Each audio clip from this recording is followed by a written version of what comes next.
help me get all squared away ahead of time. So, Eddie, how you doing? Long time no see. yeah, doing very well, Dave. Yeah. Good. It's good to have you. Thanks for the invite. I appreciate it. Of course, any chance to talk to legends. It's all we like to do. So.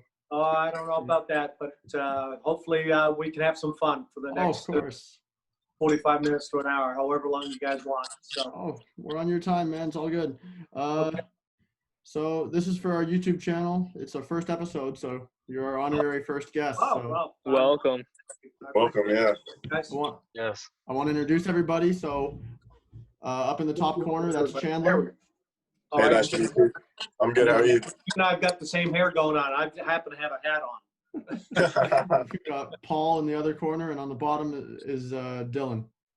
Paul and Dylan. Okay. Perfect. So I guess we're just going to start off your turn with those. Yeah. So I guess I'll start with that, and then for those that don't know, how long were you in the NFL?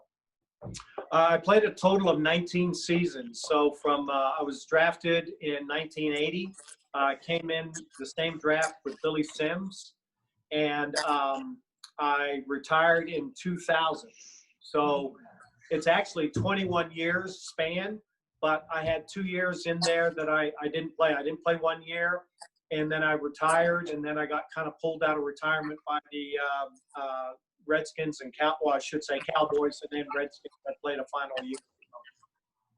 I think Fergie, you're next. Go ahead, buddy. It'll go me, Dylan, Chandler. Just do one and one. Yeah. Whatever you'd like, guys. All right. So one of my questions is, what would you give, like, advice-wise to someone that has aspirations of going to the next level, whether it be college or even another professional sport like NFL or baseball, like MLB, anything like that?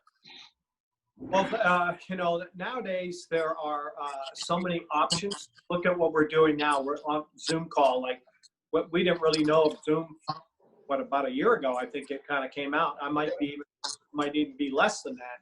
But there are so many ways now for people to put themselves out there and help the recruiting process. When I came out, in 1976 to go to Tulane University, I mean, there was no internet, there was no anything. So I had very few tools to use to try to help myself maybe be seen out there. Nowadays, there are so many things that are out there. I know they have Rivals, I think, is one of the big ones for high school kids that they can put their profile on and have themselves, marketed, for lack of better words, to any colleges that are out there for them to try to get a scholarship in whatever respective sport that they have. So, with that, the plain and simple answer is, stay focused in on, your goal. Is it to try to get a scholarship and move on to the next level? Or the likelihood, as we all know, the numbers are very slim to none to go on to the professional ranks. So I always say, try to keep your goals obtainable with the wish list of being a professional at the end. I highly recommend guys to try to get your degree, pick something out that you can at least have something to fall back on if you aren't fortunate enough to go and make the professional rank. Awesome. Thank you. So my question is, what's the best advice you've ever received, like, entire life? If you had to give someone one piece of advice that you thought was the best you've ever gotten, what would it be? It actually was after my rookie year.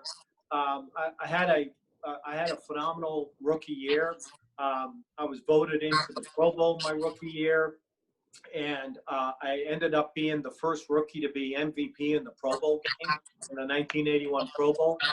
And I remember coming back to Detroit and talking with some of the older alumni at that time, people like Joe Schmidt and Jimmy David, and even people like Alex Delvecchio from the Red Wings. And they had kind of planted themselves and had worked in the offseason. And they said, hey, if you're not going to do anything, and I had graduated with a degree in teaching at Tulane University, and they said, do you want to go and get a teaching job afterwards? And if not, maybe get a job. And I remember thinking, well, that's kind of weird. I've just finished my rookie year, had a good year. And granted, I mean, back then my rookie year salary was $30,000 a year. So, I mean, guys were making more than that a week now. So at that time, I thought, having an off-season job might not be a bad idea, and try to plant roots. And, being from Victoria, British Columbia, I had no plans at that time to move back to Victoria. And so I thought, well, if I'm going to stay here, why not? And lo and behold, every year I played football, I always took a job in the off season. So that advice helped me with my transition coming out of being a professional athlete, moving into the private sector. Okay. Thank you. Paul?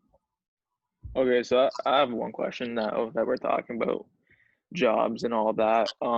Was being in the NFL always your dream job, or did you always have like a backup dream job, or like something like that? My dream was to be a professional soccer player. So I was born in Halifax, Nova Scotia, and my father was a career naval officer in the Canadian Navy. So he was in World War II and the Korean War, and when he retired from the Navy in 1960, he wanted to move the family back to England. So he did. My brother and sister, who were born in Victoria, British Columbia, which is the West Coast Naval Base of the Canadian Navy. And I was born in Halifax when he was stationed in Halifax, which is the East Coast Naval Base for the Canadian Navy. So we moved to Portsmouth, England. So from 1960 to 1970, I lived in England. So my heroes were George Best and Bobby Charlton and Pele and Eusebio, and I wanted to be a soccer player. And unfortunately, my father passed away when I was 14, and I had an older brother and sister. They were like 8 or 9 years older than me. There was quite a gap. And so my brother was actually teaching in London. My sister was married to a German living in Baden-Baden, Germany. And my mother, being Canadian, she was from St. John's, Newfoundland. Most of her relatives at that time lived back in Victoria.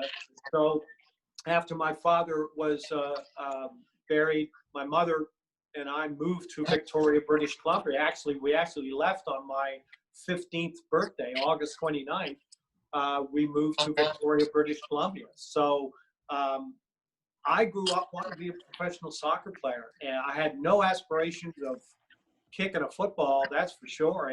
Even in college, I didn't have any real aspirations of it, because again, back in the late 70s, from 76 to 80, when I was in college, the Tulane University, who I went to, wasn't a big powerhouse. It wasn't actually until my senior year. We were 9-2, and I think we ended up being, I think it was 14th or 15th ranked in the country at that time. And so I really didn't have any feedback that I would have this chance to go on and play professional football by kicking field goals. I wanted to be a professional football player kicking the round ball around. Yeah, thank you.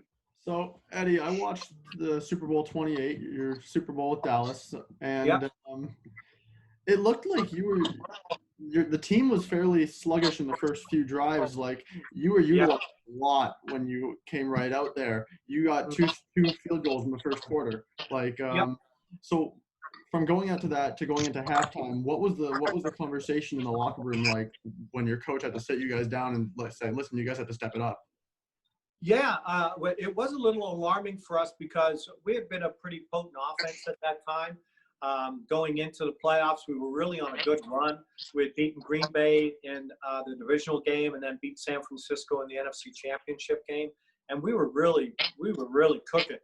And so to come away being 13-6 down at halftime, I remember, I had nothing to judge it by because it was a new experience for me, because the year before the Cowboys had beaten Buffalo in the Rose Bowl with that big convincing win. And so for me, I was like, oh my God, what's going on? And I remembered it being extremely calm. Of course, the halftime was longer than normal because of the halftime entertainment that they have for the Super Bowl. So Coach Johnson was hey guys, just relax, we'll get together here, no need to panic. We'll make the adjustments. We'll bring everybody to kind of together. And I remembered it being very subdued. Wasn't a lot of hooting and hollering. There wasn't a lot of yelling and screaming from the coaching staff. They got both offenses and defense in separate areas of the locker room to go over the adjustments. And then whatever adjustments we made, as you can tell, they never scored another point, and we just ended up winning 30-13. And it was the greatest experience of my life to finally have an opportunity to play in that game and then also to win it. Yeah, for sure. That's awesome. I know you talked about you looked up to all of these great soccer players like Pele and all of the other legends that you spoke about. Yep. If you were to pinpoint one that you would say was most inspirational to you, and if you could tell me why. Well, at the time, my local team I supported was Portsmouth. They, at the time, were in Division II.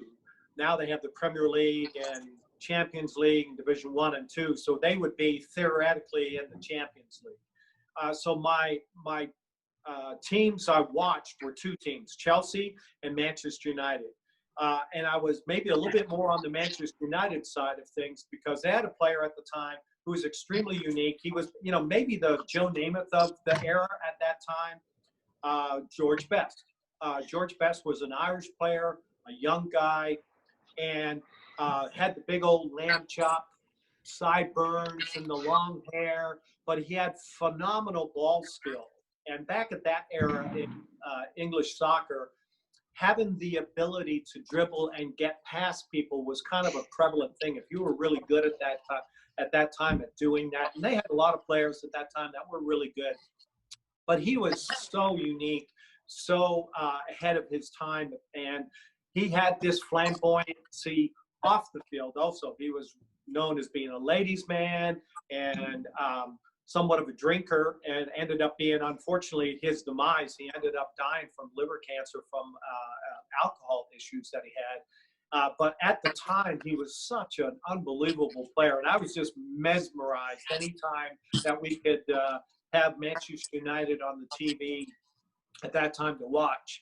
And I got to see him only once in person. My father treated me, and we went to Southampton, who happened to be in the Division I at that time, playing Manchester United. And it was a highlight just to see him in person play. That's awesome. Thank you. So I want to know, while you were in the NFL, like overall, if it's winning a game, a locker room memory, whatever it was, what your best memory of the NFL was that every time you talked about it, that's what you tell people.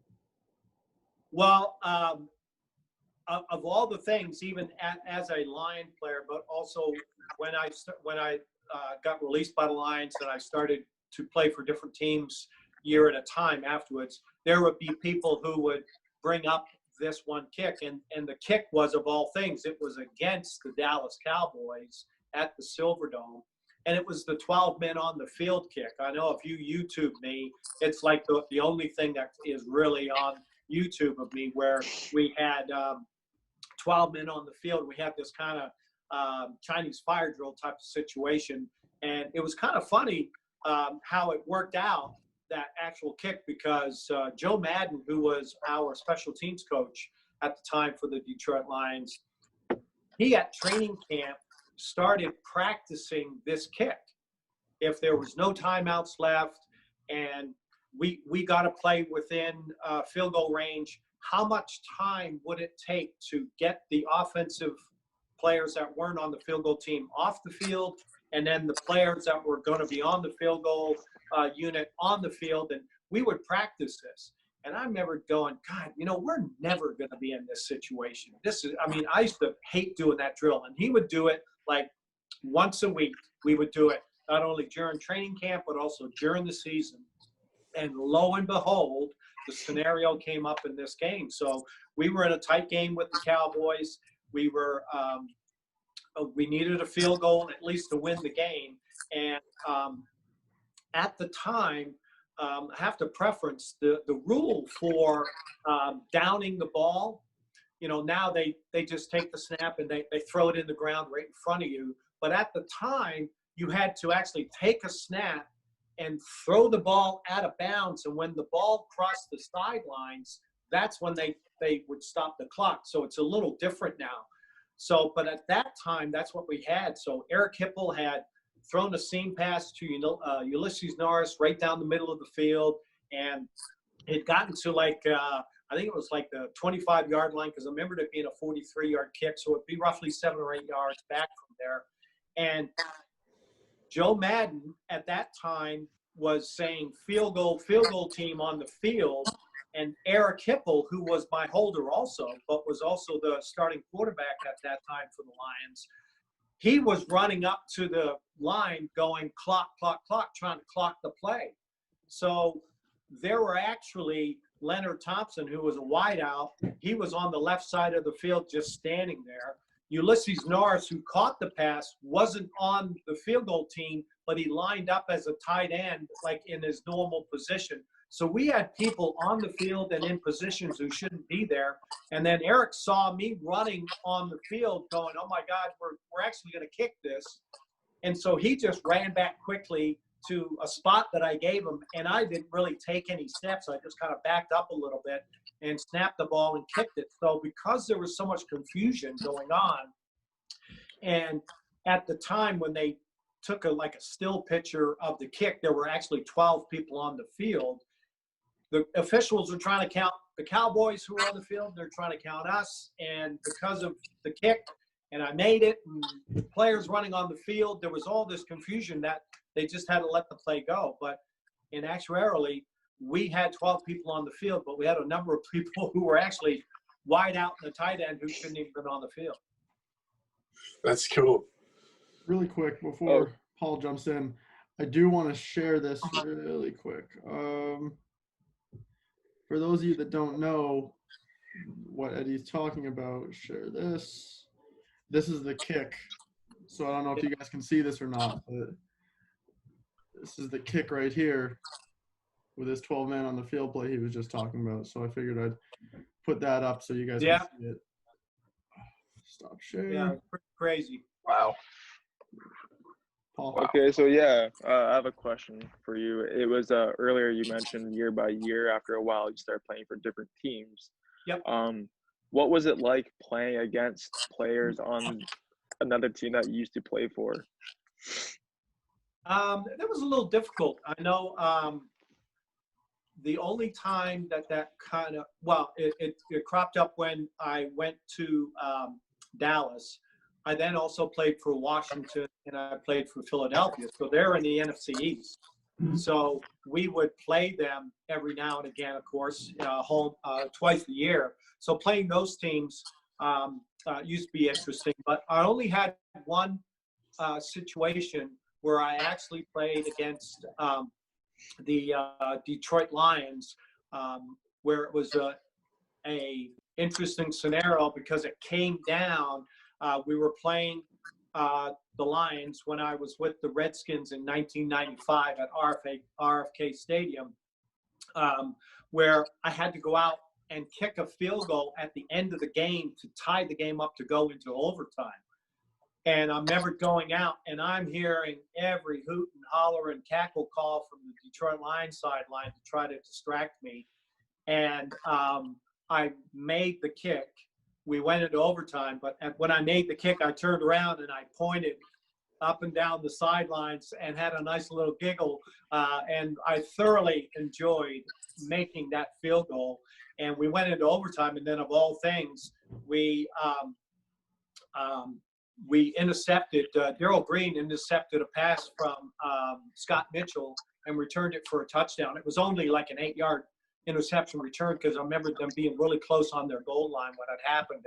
And Darrell Green jumped an out route, I think, to Herman Moore and returned it for a touchdown. But that was a very unusual. There was a lot of emotions going on back and forth.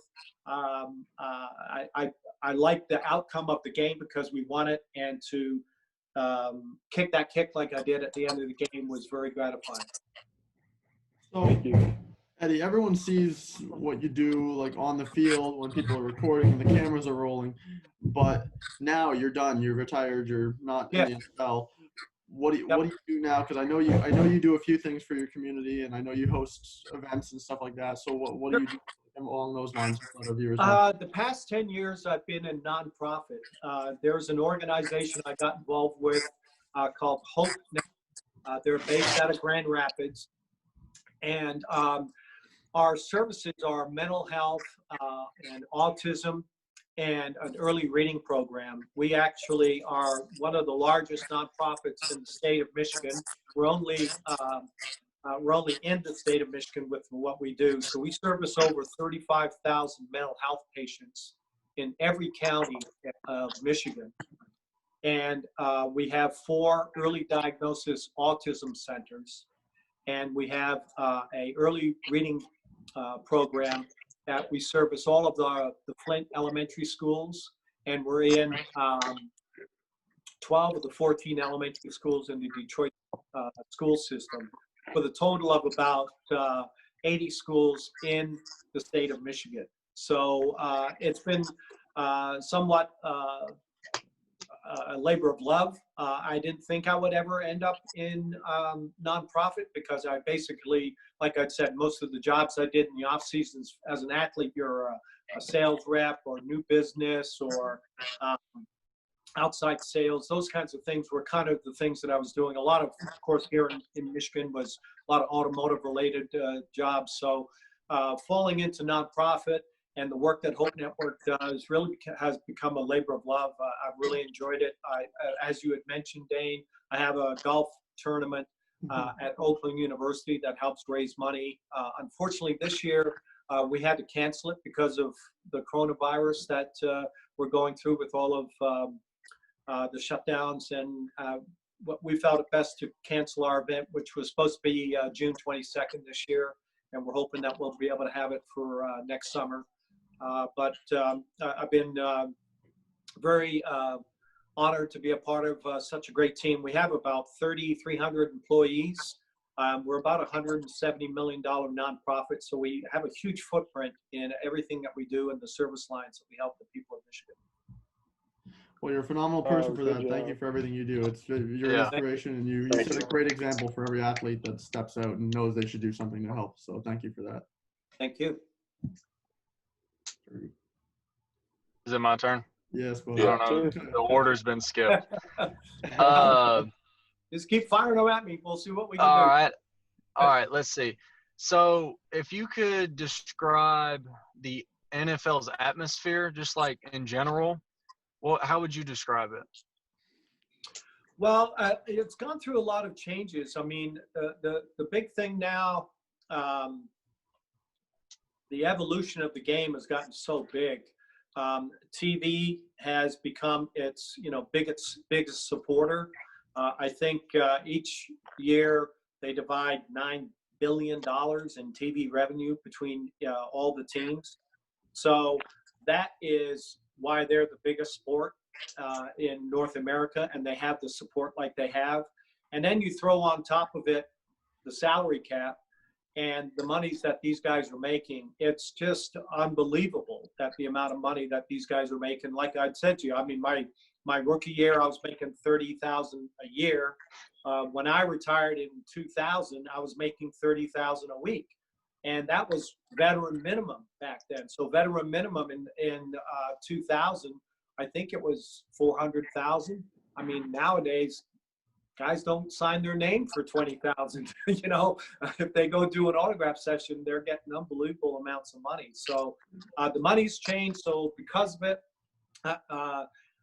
it's become more of a brand, as you know, with Instagram and Snapchat that's out there, and all of the other social media outlets that they can utilize to promote themselves as well as what they're doing on the field, but also causes and beliefs that they have off the field. It's become a totally different game. It's become how you can present your brand. Thank you. Yeah, I know.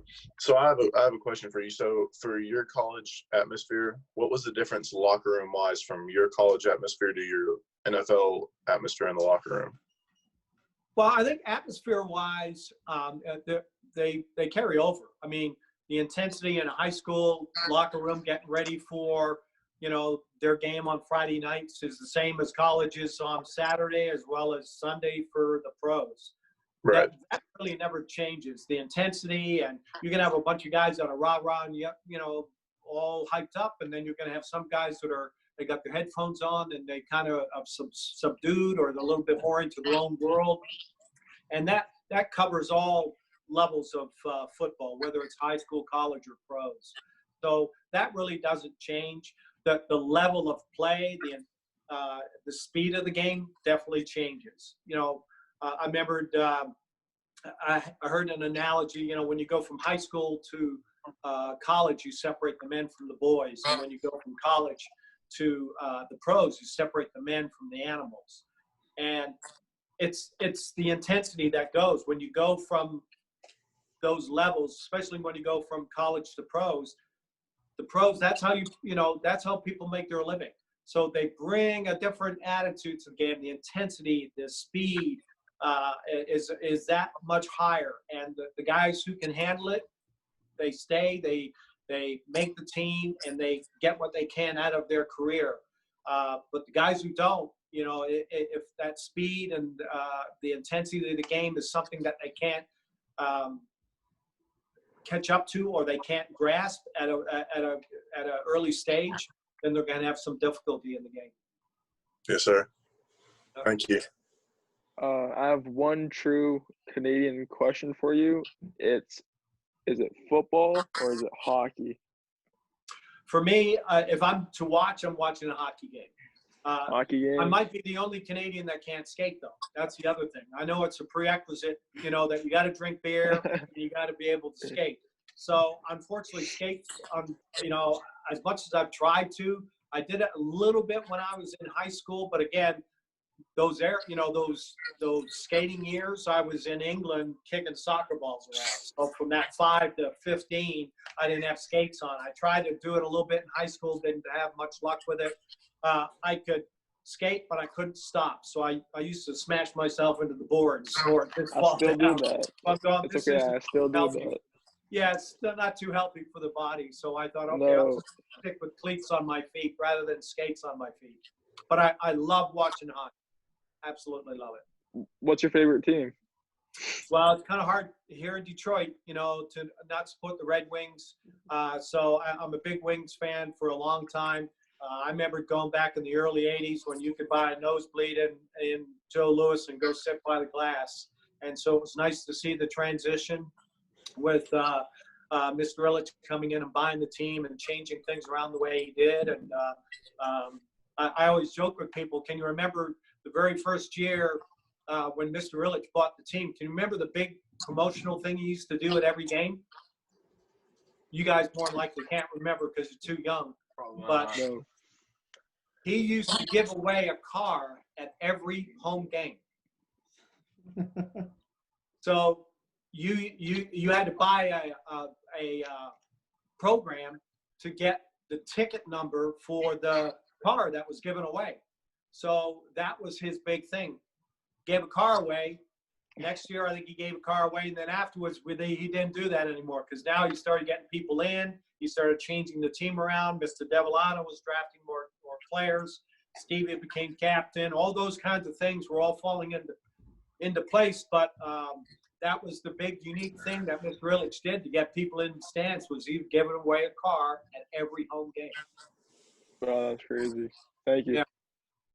Now I've heard some other interviews that you've done. I heard you say at one point you were called by New England before, like on draft day. Before. So no, not New England. Well, it's funny because I was hoping someone was going to ask this question. So a lot of people ask me what was my draft experience like, when I got drafted. So again, 1980, there's no NFL network. There's no televising, combine. So for myself, I didn't get invited to any of the All-Star games like the Senior Bowl. And they used to have the Hula Bowl for an East-West Shrine game. So all of those things where you get the seniors go and play and highlight your skills. And combine, I didn't get invited to go to the combine. So I had absolutely no reference of and thought that I would get drafted. Although on my team, I was one of we had a quarterback, Rock Hontus, we had a wide receiver, Alton Alexis, who were picked that maybe we may get drafted. So prior to that, they would have coaches come to work you out if you were one of those people. So back at that time, they used to have a service. It was called Bledsoe Scouting Service, and a Bledsoe scout would scout for like 6 teams, and then they would have individual coaches for the teams that they were representing. So one day I get a call from the sports information director, and he says, "Hey, there's a coach, special teams coach from the New York Giants. He wants to come and work you out. When are you available to see him?" So I gave him a time. I went there and got changed, went out on the field, and it was Coach Belichick. He, at the time in 1980, he was the special teams coach for the Giants. And so went out there, and he had me doing all these shuttle drills and backpedaling and doing all this stuff. And I remember like halfway through the workout, I'm going, "Hey, Coach, you know I kick, right?" And he goes, No, I know you kick, and I just want to, see you doing some of these drills. So for like 45 minutes, he had me running around doing all this stuff, and I hadn't hit the ball yet, and I'm exhausted. And he says, "Hey, what are you doing tomorrow?" And I said, "Nothing. When are you free?" And I gave him a time, so we went and met the following day, and he had me kick. And he said, "Hey, that was a pretty good job. You did a good job kicking. What are you doing tonight?" And I said, "Just studying for finals because we're getting ready finals for the next couple of weeks." He said, "Well, I'd like to take," and at the time I was married in college, and he said, "Well, I'd like to take you and your wife out to dinner. How about if I come by and pick you up like, 7 o'clock?" So sure enough, he comes by, picks my wife and I, and he takes us down into the French Quarter in New Orleans. So as a college kid, any dinner out was great, right? So instead of eating campus food or eating, meals back in your dorm or apartment like we had, was great. So he took us to this restaurant called the Court of Two Sisters. And there was a family called the Brennan's family. They owned the Commander's Palace, which is still open today.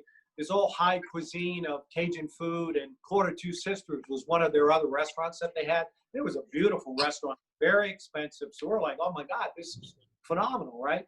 And drinking age in Louisiana was 19. So we could have drinks. I forget I was older at that time. So I didn't have to worry about having being able to have drinks or being of the age. So we had a great dinner, had a great time. He took us back home. So now the draft comes around, and it's not televised on TV. It's not even on radio. So the sports information director said, "Ed, just stay close to your phone. People ask what number I need to know if you're at your apartment, and then here's your number." So draft starts. A couple hours into the draft, all of a sudden my phone rings, and it's Coach Belichick. And he says, "Hey, Ed, we're in the 4th round. I'm just giving you a call. We're going to make you our 5th round pick." So at that time, I think the Giants had like the 5th pick of the draft, and the Lions had the very first pick of the draft because they had taken Billy Sims as the first pick. And so I thought, "Oh my God, that's great."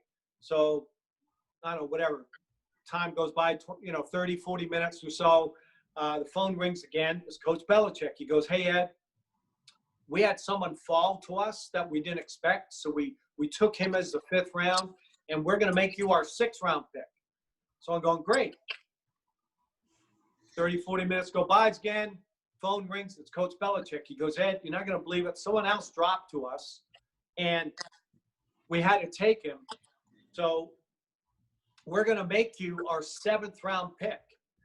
So at that time, they used to have 12 rounds, and they'd do 6 rounds in the first day, and 7 through 12 the second day. So he called me up saying, "You're going to be 7th round pick. We're not going to change because when tomorrow starts, we got the 5th pick. No one's going to really drop to us that we think. So you're going to be a giant. So go out and celebrate, okay?" And at the time, my wife had a cousin, Mike Rogers, who played hockey, played for the Hartford Whalers, New York Rangers and stuff. He was in town with his wife. So we went out and celebrated like any Canadian couples would, right? So we stroll in like 3 or 4 o'clock in the morning from going to the French Quarter. And about 8 o'clock, my phone rings and it's someone from the Detroit Lions saying, "Hey, Ed, what's your stats, for your senior year?" And I'm in a fog and I'm trying to rattle off what my stats are. And I tell them. 10 minutes later, the phone rings again. It's someone else from the Lions. "What are your stats your junior year?" I tell them. And I'm going, "Why the hell the Lions calling me? I'm going to be a giant. God damn it. Quit calling me. I need to go back to bed." Well, then, sure enough, 10 minutes later, draft opens up. The Lions have the first pick of the second day, which is the 7th round now, and they take me. So I got drafted by the Lions. 10 minutes after I get the call from the Lions, I got a call from Coach Belichick. And he goes, "Hey, Ed, we screwed up. We missed you. Look, good luck. I know you're going to do well. You're going to have a good career, and maybe we'll see you down the road." Now, to encapsulate all of this, about 2 years ago, I believe it was in preseason, the Lions played the New England Patriots. Now, I haven't really seen or even talked to Coach Belichick since that phone call in 1980. Played a couple of times against him and stuff. Never, how he is. He's very stoic. And I'm on the sidelines with my wife and my daughter. And my daughter says, "Oh, my God, there's Coach Belichick. He's coming out of the tunnel." We happen to be on the sidelines, like on the 20-yard line. And I thought, I'm going to see if I can get his attention because you know how he is, right? So I kind of weave my way through the crowd, walk onto the field, on the white part of the field, and I go, "Coach Belichick." And he, of all things, he turns and he sees me and he gets this big smile on his face and he comes on over, gives me a big handshake and a hug. And he goes, "Hey, you remember when I took you out to dinner at the Quarter Two Sisters?" And I was flabbergasted. I mean, what is it? 1980. So what? It's been 38 years since I've seen him. And within a second, he remembered 38 years ago where he took me. I didn't remember until he said that. And to me, that's why Coach Belichick is Coach Belichick. The things that he can recall and bring up without hesitation is mind-boggling what he can do. So it's a long story to kind of get to what you were asking, but I think it's so unique that he remembered after 38 years where he took me out to dinner. So, son of a gun, you made Belichick smile. Yes, yeah. It might have been the only time. But I know I was dumbfounded. I didn't know what to say to him after that. It was all kind of like, a Peanuts cartoon, where the humans talk and wow, wow, wow, wow, wow. That's kind of like all I heard after that. Fergie. That's awesome. So I was looking at my questions and I realized that my my fourth question was very similar to my first question. So I'm just going to veto the fourth question and insert this new question. Good. So I was going to ask, I know we all make mistakes throughout our lives. It's, it's a human thing. What would you say your best mistake was? Just in general. Well, whether it comes to sports or life. No, I mean, we'll keep it in the sports genre because of actually the best mistake was when I missed that kick in the playoff game against the San Francisco 49ers in 82, which was devastating. I was devastated. Of course, the Lions, we didn't move on because I missed that kick. But what that did was really made me focus and really work harder at becoming a better kicker. Now, at that time, I'm trying to think. I think Ralph Bernurshka, who was the kicker for the San Diego Chargers at the time, had the record for the highest percentage field goal kicker. I think he was like I don't know, 73%, something like that at the time. And what they do is you qualify for that after you made your 100th field goal. And when I did it, I was 72.6 on my 100th field goal. But when I retired, I was at 76%. So I got better as I got older. And it had a lot to do with missing that field goal. I became very focused in on my conditioning, very focused in on becoming better and better each year at reevaluating what I was doing to try to become a better kicker. And I really made a positive, I should say, out of negative with that situation. That's awesome. That's great. Thank you. So my question for you is, what's your biggest regret, either sports-wise or life-wise? Oh, boy. You know, I don't like to look back on, it's not so much regrets, I mean, personally, you know, I feel bad that because my mother died right before I went to college. So I lost my father at 14 and I lost my mother when I was 18. Right. It's regretful that they weren't there to see my college and my professional career. I had an older brother and sister, of course, which they were very proud of my accomplishments and stuff. But I had the regret of not having my parents around to see those things. Sorry to hear that. Yeah. So you've mentioned that you've been in the Super Bowl. What is it like now watching the Super Bowl on TV, knowing that you once played on the field during the Super Bowl? Like what feeling does that give you? The smirk I usually get every year is when you get all these talking head guys they've had great careers in the game, but then they're on a Super Bowl telecast talking about what the players are thinking about for the game. I always find that really unusual that they have someone who is talking about the Super Bowl game and they've never played in it. Because there are a lot of things that you go through. And I remembered my normal routine was I would always go out like about 45 minutes before we would go out as a team. So usually the first guys who go out are the kickers and punters and the return guys, which is about 45 minutes before the beginning of the game. And I would go out 45 minutes before that. And I would walk the field, walk the stadium, kind of get out of the locker room and just get comfortable with whatever the situation was, whether it was outdoors or indoors. And of course, the Super Bowl was at the Georgia Dome at the time, so it was indoors. But I remember going so there was always similarities. There was always things going on that were constant during the season. During the Super Bowl, the stadium was opened up earlier. There were more people in the stands. There were more people on the sidelines. And I remembered becoming extremely nervous when I would never really feel nervous. I would feel anxious. But I remember becoming physically like my stomach was churning and I was having a real acidy stomach. And I thought, oh my God, what's going on?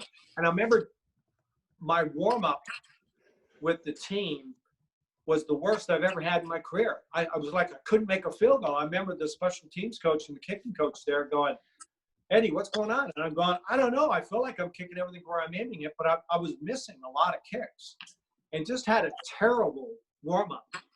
But the best thing that happened to me was in the game, Buffalo lost the coin toss, and so they kicked off to us. And Kevin Williams, the returner for us, had a phenomenal return. He made it like I think to like their 40, and we went 2 or 3 plays, didn't get a first down, and I had to go out and kick a field goal like within the first 2 or 3 minutes of the game, and I made it.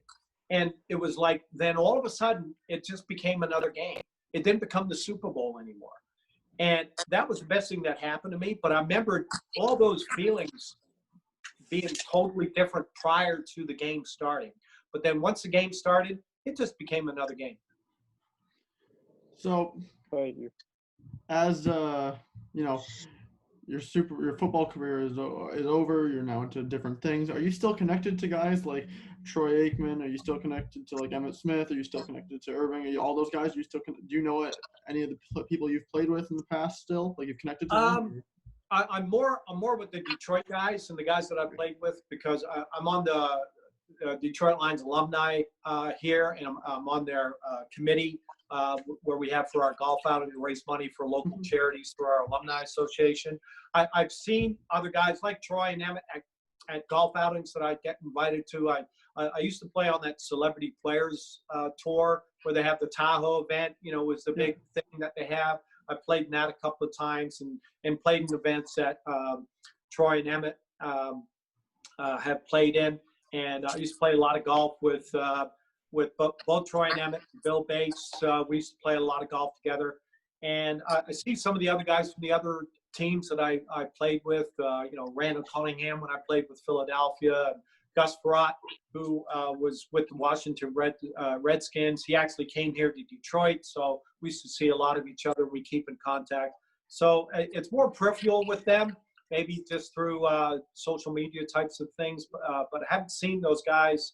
What was it now? 2 years ago, we had the 25th anniversary of our Super Bowl. So I went back to Dallas, and they had a ceremony at halftime, and a lot of the guys were back at that. Actually, Troy was doing the announcing for the game. It was against the Saints. And so Troy was there, and Michael, and Emmett, and Moose Johnson, and Kevin Smith, and Darren Smith, and Dixon Edwards. I mean, Gogan, all those guys were all back there. So it was great to see them in person at that time. And it's good to see bring back some great memories. Yeah, so I know the guys had like a specific amount of questions set up. So if anyone has any more questions, we're coming to our close in a little bit. So just if any guys have any questions that's really prominent, just let me know. And if Eddie's cool with staying on a little bit longer so they can ask the questions that they have left. Absolutely. Hear what you guys got. So anyone has any more questions, go ahead. Nothing too prominent. Like a lot of the questions kind of got covered by other questions. So I'm good. I'm good, Quinn. Okay. Dylan? I'm good, Quinn. I had that one, but I substituted it for the fourth one. Okay. So I think I'm good.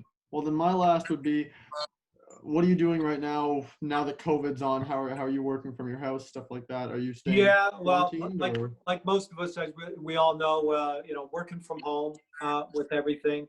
We're going through a little bit of a transition period for Hope Network. Also, one of our things is here in Southeast Michigan, we have about 60 group homes that we service. We have a total of about 250 throughout the state, where we'll have 24/7 healthcare people there helping them, mostly help dispense medications, but to keep an eye on everybody. And there'll be like 4 to 6 people in a home, and there's no sign outside. It's just basically a house in a neighborhood that we have group home people coming out of hospital or institutional settings that they have some independence, but they have nowhere to go after coming out of these scenarios. So locally, I've just been helping deliver food to some of the group homes that we have in the Tri-County area here in Wayne, Oakland, and Macomb County.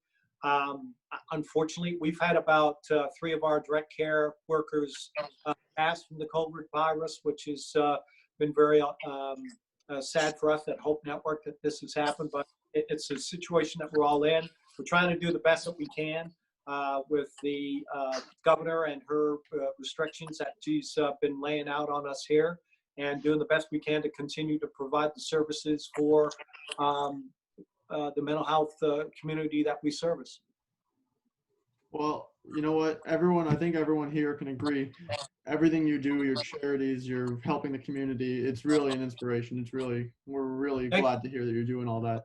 Anyone that doesn't know, Eddie is a friend of my dad's, and I don't know this because I never talked about this, but how did you meet my dad? That's my question. I actually met your dad through another friend of his, David Batten. David Batten and I have been a very, very long time friends back from, early 80s with he and Eddie Mio. And Dave has that Sunshine Foundation golf outing over there for a number of years, where it's had a lot of the local sports celebrities come and play.